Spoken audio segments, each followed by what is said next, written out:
You really have two options. If you're looking at a senior tax exemption, right, of how this can flow, right? It can be funded by the overlay.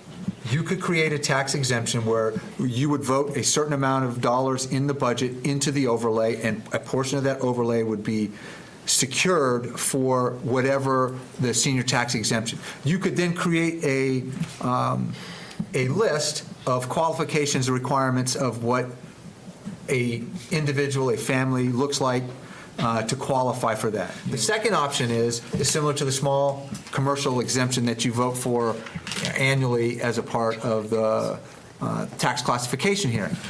What you would do is essentially create is a residential exemption, but then that is funded by all the other I taxpayers. think we should do the overlay options first. We are presently 41C, and that is a maximum income of, Single person is $25,834, and married couple income $48,751. okay, and that is a $1,000 exemption. Yes, And and we have maximized. we currently double still. Can you explain the difference between 41C and 41D? So with 41D, you take for the individual, you start at $20,000.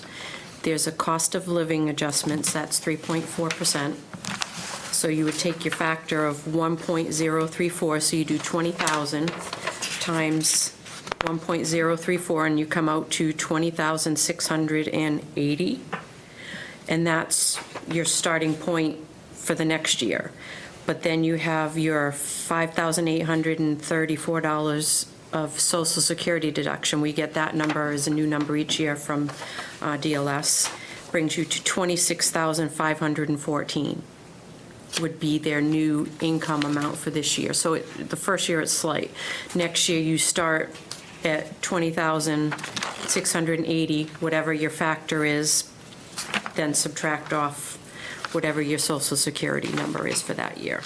So that number goes up every year. It would continue to go up a little bit each year. Right now, if you compare the 41C to the 41D, the D is about a $700 increase for the single, and the same for a family in the difference, so about $1,300 for a family. If we had done 41D this year instead of 41C, instead of it costing the town's overlay account $27,000, how much would it have cost the town's overlay account? Maybe 5 people that we had to switch, we denied them the 41C, we switched them to 17D, Yep. which is just asset-based.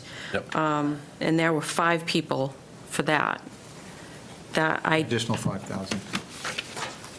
So there'd be an At least additional 5. 5,000 this year, but then moving forward, because the costs go up. Okay. We're I'm fine. committed to bringing something back to council that they can discuss. I do think the low-hanging fruit of 41D to 41C makes sense. It just expands, minimally expands year after year who would qualify for it. And that's overlay. I would be interested in a motion to report back favorably to the full council to move us from 41C to 41D. So moved. Second. I have a motion and a second. Is there any further discussion? Seeing none, I will go to a vote. All those in favor say aye. Aye. Opposed? Abstaining? Motion carries 6-0.